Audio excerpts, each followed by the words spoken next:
হ্যাঁ কালু সাহেব বলে ভাই গাজী ভাই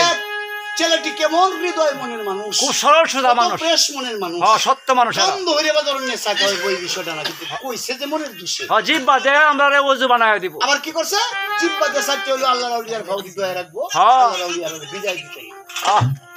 একদম সরল মানুষ। আচ্ছা পরিষ্কার মনের মানুষ যারা, হৃদয় মনের মানুষ যারা, এরা কষ্ট করে, যাই কিছু খাইছি না খাইছি শান্তি লাগছে না, বিশাল শান্তি লাগছে, ভাল লাগছে না, বিশাল ভাল লাগছে। কত খাওয়ার এই শান্তি দেয়া, হ্যাঁ এই শান্তির কাউন্ডা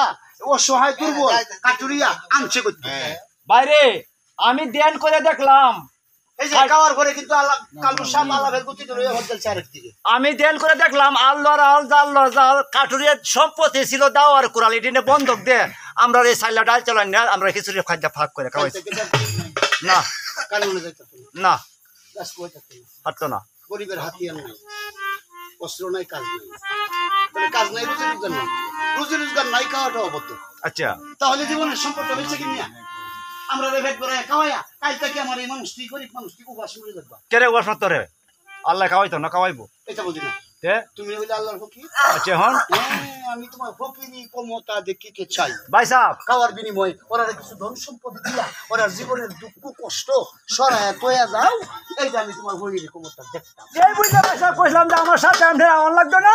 আপনি ব্যাংকটা জ্বালাপ করবেন, আমি যদি ধন সম্পত্তি মানুষের দিতাম সে তো বাপের সিংহাসনের মধ্যে বইতাম, দণ্ডরত্ন দিতাম, মানুষের আচার বিচার করতাম, ওখানে আমার উপরে টান না এইটা আমি বুঝি না, দেখি ডাক্তার আপনি হই ওই রয়া নাহি আইছো, আমি তোমার হইরালি ক্ষমতাটা দেখতাম। তাহলে বোহান একবার দুইবার তিনবার সমগাদি শব্দ হয়ে গেছে দাদা, হ্যাঁ দেখতেন আমার হইলি দেহি না একটু তুই কেমন হইতে হইছ দেহি তে দেওয়ান লাগতো না একটু। আচ্ছা আচ্ছা ভাই হ্যাঁ তোরা আয় তোমার লোকে আচ্ছা যাওয়ান যাই, সামনে একটা নদীর পাড়ে গেছে, ডাক দিছে গঙ্গা দেবীর নাম দিলাম, গঙ্গা দেবী হ্যাঁ সামনে আসলো, কিরে বাবা কেরে ডাক। ডাকছি যে মা কাজটার বাড়িতে আমাদের খায় নিয়ে গেছি তারা কিছু ধন সম্পদ দেওয়ান লাগে, আচ্ছা এখন আমি আপনার পর লাইছি ধন সম্পদের দেখ। এটা লাগিয়া হ্যাঁ হ্যাঁ বাবা তুমি বসো, আমি হাতালে যাই তোমার যে ধন সম্পদ পালাই। আচ্ছা আচ্ছা আমার আডারও হোক তবু আমার বোন হুত তো প্রচার করতে না বই হোক না পাতালে গেছে, মা আমার ভদ্রবতী হ্যাঁ মা আমার কিছু ধন লয়ে যাও কোহানো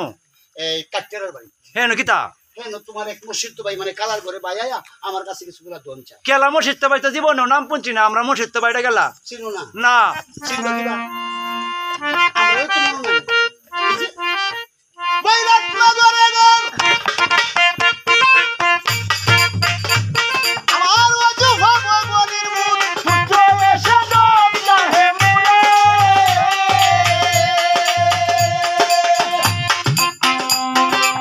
কথাই বলে শোনাবো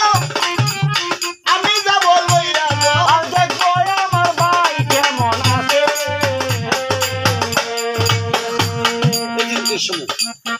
সাত মন শোনায় চন্দু আমি শুনি এই রইল দুইটা রত্নের সিংহাসন এইসব বস্তু লইয়া রাত ফুরিয়া রহিয়া পদ্মা দেবী করিল গমন আসিয়া সালাম করে বগনি বলে সাহেব দাদি চান্দা লইল কাছে বসে বলে আলাপ করি তারপরে যায় ফাতাল পদ্মাবতী গেলে ন চলিয়া রত্ন যাহা ছিল সবাই কাটুরিয়া নীল তারা মাথায় পূজা বইয়া কিরগদিয়া কাদার আব্দুল্লাহ রহিম তারা সেই ইতিহাসে মানে কালু সব জায়গায় ভাই গাজী ভাই সাহেব এই সমস্ত কি